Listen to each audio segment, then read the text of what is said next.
Chapter 20 The Doves. In a mountain known as Brahmagiri there used to live a hunter who was very cruel. He not only killed birds and animals, but brahmanas and sages as well.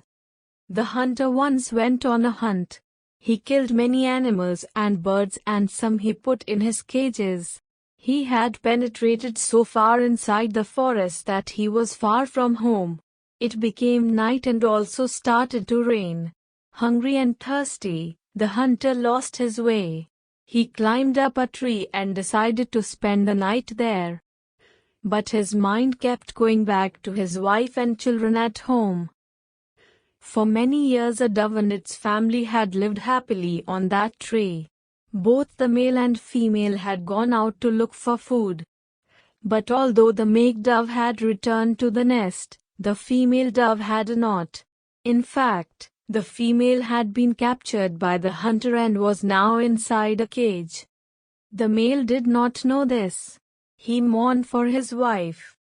These words of mourning were heard by the female dove inside the cage and she made her presence felt. The male dove came down and discovered his wife inside the cage. "The hunter is sleeping now," he said. "Now is the time for me to free you." "No," replied the female dove. "You know how it is with living beings. One living being lives on another. I can find not fault with the hunter. He is merely collecting his food. He is like a guest to us, and it is our duty to offer up our bodies for the sake of a guest." "You are quite right," said the male dove. "I lost my sense of propriety. We have to serve our guest. But how do we serve our guest? We have nothing that we can call our own." "At the moment the hunter is suffering most from the cold," replied the female dove. "We have to light a fire to warm him up. Go and find a fire and bring plenty of dead leaves and branches so that the fire may burn." The male dove found a flaming branch. He also brought many dry leaves and branches so that the fire could burn. The rain had stopped and the fire warmed up the hunter. "Now," said the female dove, "free me so that I may immolate myself in the fire. My roasted flesh will serve as food for the hunter." "Never," replied the male dove. "It is my right to serve the guest first." Saying this, the male dove hurled himself into the fire.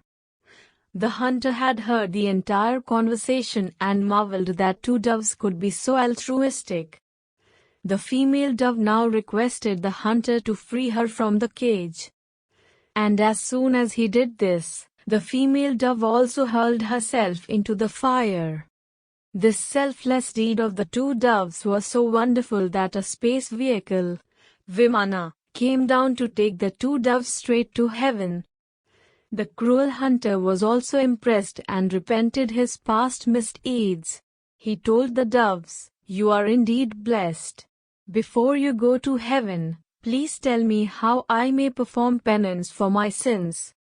"Go to Gautami Ganga and bathe there for 15 days, replied the doves. "Your sins will also be forgiven." The hunter did as he had been asked to. The place where the doves immolated themselves became a holy tirtha known as Kapota Tirtha, since the word Kapota means dove.